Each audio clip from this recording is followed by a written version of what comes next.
Hey guys, and welcome to Petrol Ped, and welcome to a sad day and a happy day. Sad day because today my Hendy Long Termer, the Toyota RAV4 plug-in hybrid, has to go back. But that means it's a happy day because I'm collecting my new Long Termer, and this car is coming from a brand I've only reviewed one of their cars in the last 6 years. And I thought I would spread the love, experience a different brand under the Hendy Group, and a car that I really didn't know very much about at all until it was suggested to me as my next Long Termer. So I am on my way to Portsmouth, to the dealership for the brand in question. And on my way, I thought I'd give you my last feelings about this Toyota RAV4 plug-in hybrid.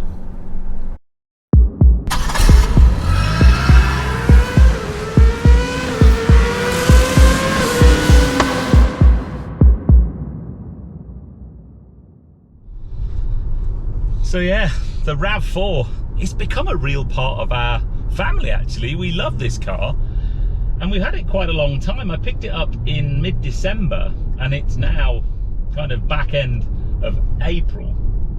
And that was never the plan with Hendy Long Termers. The plan was always to be maybe a couple of months to 3 months tops.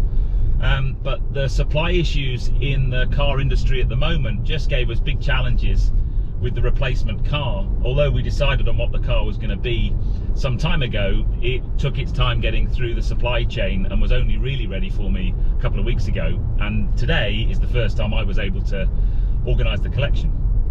But the RAV4, a brilliant car. It surprised me. I've done lots of videos on it. I guess that's the bonus side of having the car for such a long time, is I've created a lot of content around the car. And if you tune into the channel regularly, you will know that this car didn't start great. I love the styling and the build and the fit and finish of the car. Wasn't massively impressed with the gearbox, and then I kind of got to understand the gearbox, and then I kind of appreciate it for what it is. It's not a sports car by any means, and when you push on in this car, that gearbox really is a downside to the car. But under normal driving conditions, 80–90% of the time, this car's brilliant. It's all electric, running with its plug-in hybrid system, is fantastic for local journeys, as long as you've got somewhere to charge it, obviously at night time. But we plugged this car in, beautiful bluebells in the woods on the left hand side, wow. And then you've got 30–35 miles of pure EV running, super practical, loads of space, easily get my bike in the back, brilliant for going away, very comfortable. So all in all, a very good car, and one I would highly recommend. Clearly there's lots of different trim levels. This particular car is the highest spec trim level that they do, and that's why it's kind of mid to late 40s, which I know is a lot of money. But there are models down in the model range that don't cost that much, or certainly, sorry, they're still expensive, but they just don't cost 49,000 quid. So yeah, off we go. So I'm really looking forward to the car we're going to pick up. As I said, I've only had one review car from this manufacturer. So anybody who's been watching the channel for a long time, you're now going to start to try and work out what it is. And I have raced a car from this manufacturer. That's the only clue I'm giving you. And if you've been tuning in a long time, you'll definitely know what the brand is. I'm not so sure, however, you'll know what the car is, because when it was suggested to me, I had to Google it. So I've parked the RAV up at the dealership in question. Could it be a Dacia? Because, well, if you've been tuning into the channel for the last year or so, you'll probably know that I've done quite a bit with Dacia Dusters in particular. But no, it's not a Dacia. That was actually on the list. No, it's the brand next to Dacia. And if you know anything about Dacia and where the basic underpinnings of those come from, you might guess what the brand is. Okay, so it's not a Dacia, although a Dacia Duster would have been cool. Yes, it's a Renault. The question is, what Renault? Well, it's in the handover bay, just over here. Here you go. Meet my new daily, the Renault Arcana. Honestly, I did have to Google it because it wasn't a model I was familiar with at all. This particular spec, I'll talk more about it when we hop on inside. It's in Renault Flame Red, I believe. It's a beautiful, deep metallic colour.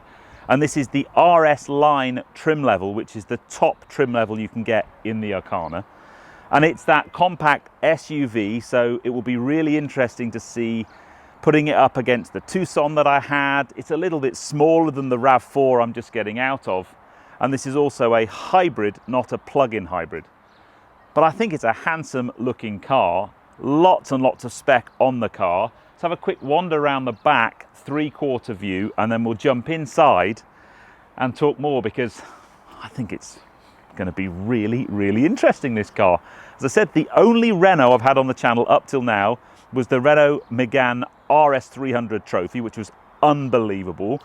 And also the racing one. Well, I did race the Clio 182 a few years ago as well.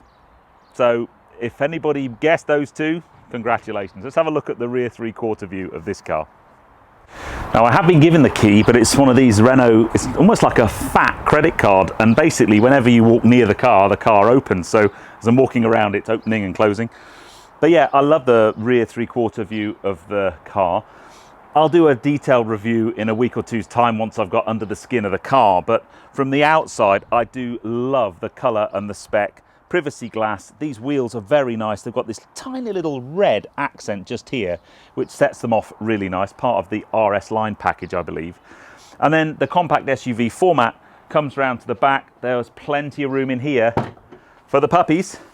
And it's a manual tailgate, so it's not an electrically opening one, which is great because the RAV was a little bit slow. Plenty of space in there. I think I'm probably going to have to remove the parcel shelf for the pups, otherwise they're going to be banging their heads underneath that. So plenty of practicality. It'd be interesting to see how it fits in with cycling and the bikes and us going away and those types of things. But that's the whole point of these long-term reviews. Let's jump inside and have a look on the inside, because it's really very, very nice in here. Really nice.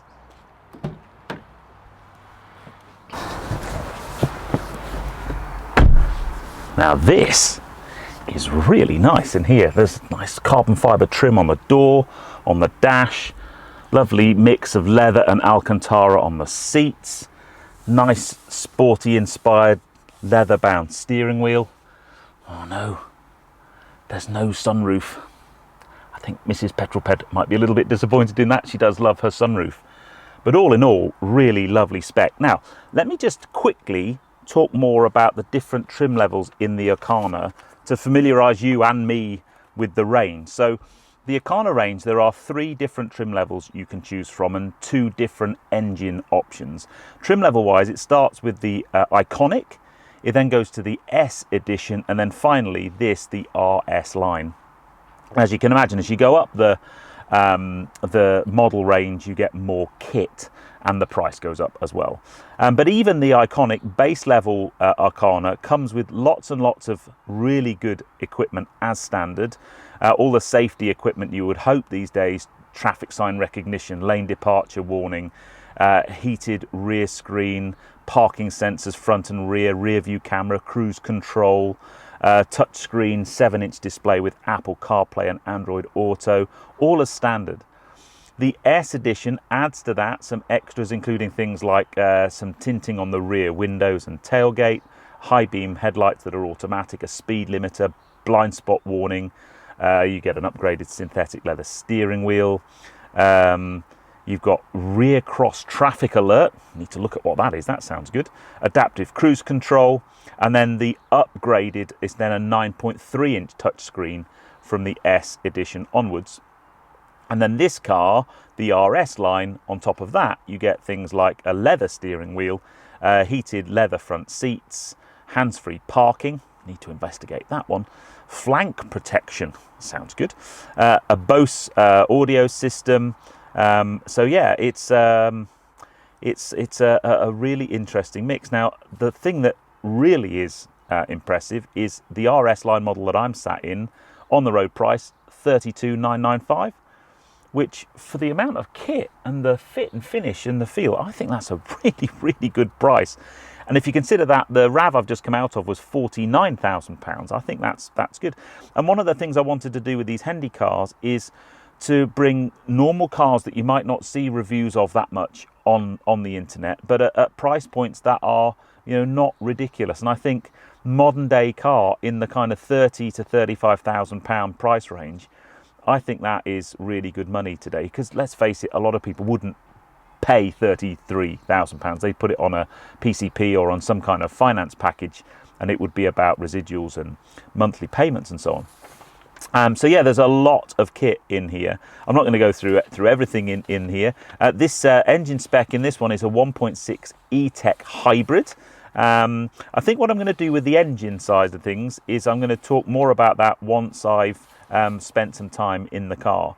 But all in all, I must say, good trim level, good spec level. The car has 122 miles on the clock, so it is literally box fresh spankers. Got some nice little pad there for my phone, USB charge ports. I'm literally learning it as I go. Heated front seats in this. Quite like that screen. It is a bit iPad stuck on the dash like, but I'll give it time to grow on me. I love the amount of carbon and red stitching. It's very sporty feel in here, and that's what the RS line from the old Renault Sport. But I found out today, and I don't know how this passed me by, Renault aren't doing hot hatches anymore. Their Renault Sport Clios and Meganes, they don't exist. In fact, the Megane doesn't exist. That's been end of life and will come back again in the near future as an all EV car. The guys are saying today it's the most awful use of language. I think it's called the Renault-volution. Is basically the Renault strategy for electrifying their range. They've got, I think, 5 cars coming, almost one a year over the next 5 years. So some really interesting stuff coming out of Renault. But yeah, so far, the first initial impressions of the car, fit and finish, look lovely. I really like the interior. I love the black and the red and the mix of materials in here. It looks really special. And I think the outside styling looks pretty good as well. I'd love to know what you think. Tell me what you think about the Renault Arcana. Was it a car you were familiar with? Maybe you're already considering one. As I said, a massive thanks to the guys here at Hendy Renault in Portsmouth. If you want to get your hands on an Arcana and test drive one, hit these guys up. I will put their details in the video description because, you know, I think it's quite an interesting car, and you can follow my journey over the next couple of months, getting to grips with it and learning all about it and using it as my daily. What would you like to know about the car? Put it in the comments below, and I'll try and incorporate that into any of the reviews that I'm going to be doing over the next couple of months. But for now, I need to get a move on because there's another Renault in the handover bay behind me, and the customers have arrived, so they'll be getting their new car very soon, which is always an exciting day. It's always a great day picking up a new car. Massive shout out to Hendy. It's a great privilege being a Hendy brand ambassador and getting access to cars. I really wanted to try and get cars that are everyday cars that normal people would want to consider, and maybe cars that you hadn't popped up on your radar. And that's definitely this car. It's not popped up on my radar, but I've now got one for the next couple of months. Anyway, I hope you enjoyed that. If you have done so, please give me a thumbs up. Comments below are always welcome. And if you haven't done so already, please subscribe to Petrol Ped for plenty more content to come. And I'll see you on the next film. But you take care, guys. Drive safe.